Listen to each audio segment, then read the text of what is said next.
Hell's Kitchen Season 23 Episode 13 Review. Hey good people, and welcome back to the channel. The Black Jacket round for this season is finally here, and to say I told you so would be an understatement.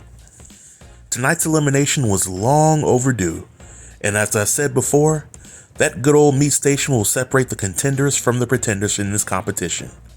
But over the course of this review, I will share my thoughts on the highlights for the episode, and I will share my predictions for which chefs have the best chance to make it to the finale. So without any further delay, let's jump right in. The first highlight that I want to discuss is the challenge for the episode. In the challenge, the remaining chefs first watch Gordon make his lobster ravioli signature dish. After Gordon finishes, he then tells the chefs that they have to teach somebody else how to make the signature dish. And keep in mind that Gordon had only shown the chefs how to make the dish once, and there were no handwritten notes taken. But the twist with this challenge is that the chefs have to teach comedians who claim that they don't know how to cook how to make the signature dish. For this challenge, the chefs didn't have any choice of which comedian they had to work with. Egypt was automatically paired with Jeff Dye, Brandon had to work with Jim Norton, Kyle worked with Judy Gold, Whit worked with Drewski, and Hannah worked with Yamanika Saunders. Now if you ask me, this challenge wasn't exactly fair, and that's because it seemed like some of the comedians were more serious about helping their chefs win the challenge than others. And by some comedians, I mean Jim Norton, Judy Gold, Drewski, and Yamanika Saunders.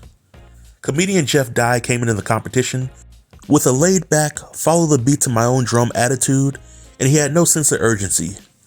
I think that if any other chef had been paired with Jeff Dye, they would have likely encountered some of the same issues that Egypt had. These issues were so bad that Jeff and Egypt were the only team that served Gordon an incomplete dish. Out of the 4 remaining chefs and their respective comedian teammates, Whit and Drewski impressed Gordon the most, and Gordon felt that the other dishes were pretty good as well. Once again, when I look back on the pairing of chefs and comedians, it seemed like Whit was given the best comedian to work with, while Egypt was given the worst comedian to work with.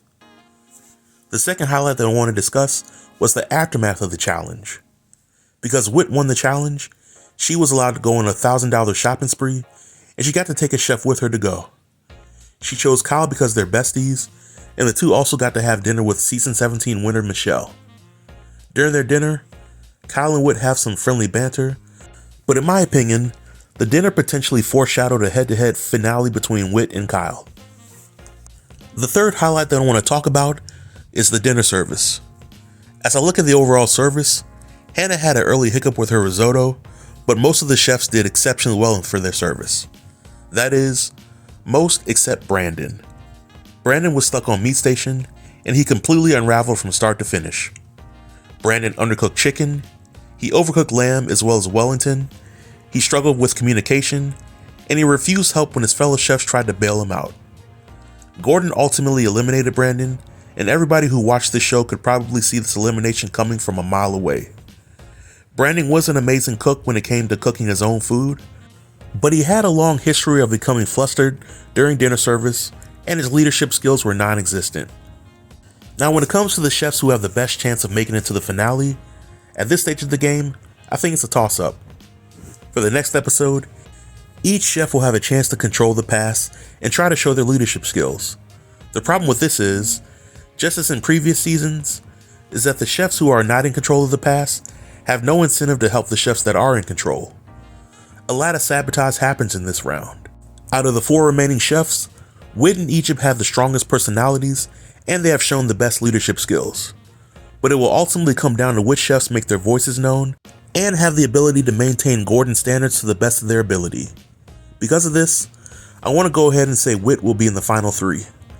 I think Kyle will be in the final 3 as well, which means that next week's elimination might come down to Egypt and Hannah. In my opinion, if Egypt can keep his head on straight and not become unraveled when he gets control of the pass, then he avoids elimination and he's definitely a shoo-in for the finale. If Hannah becomes flustered during this episode, then she doesn't stand a chance. But this marks the end of my review. As always, feel free to leave comments below in the comment section, and I'll be sure to reply to everybody. Until next time, stay tuned and stay safe. Peace.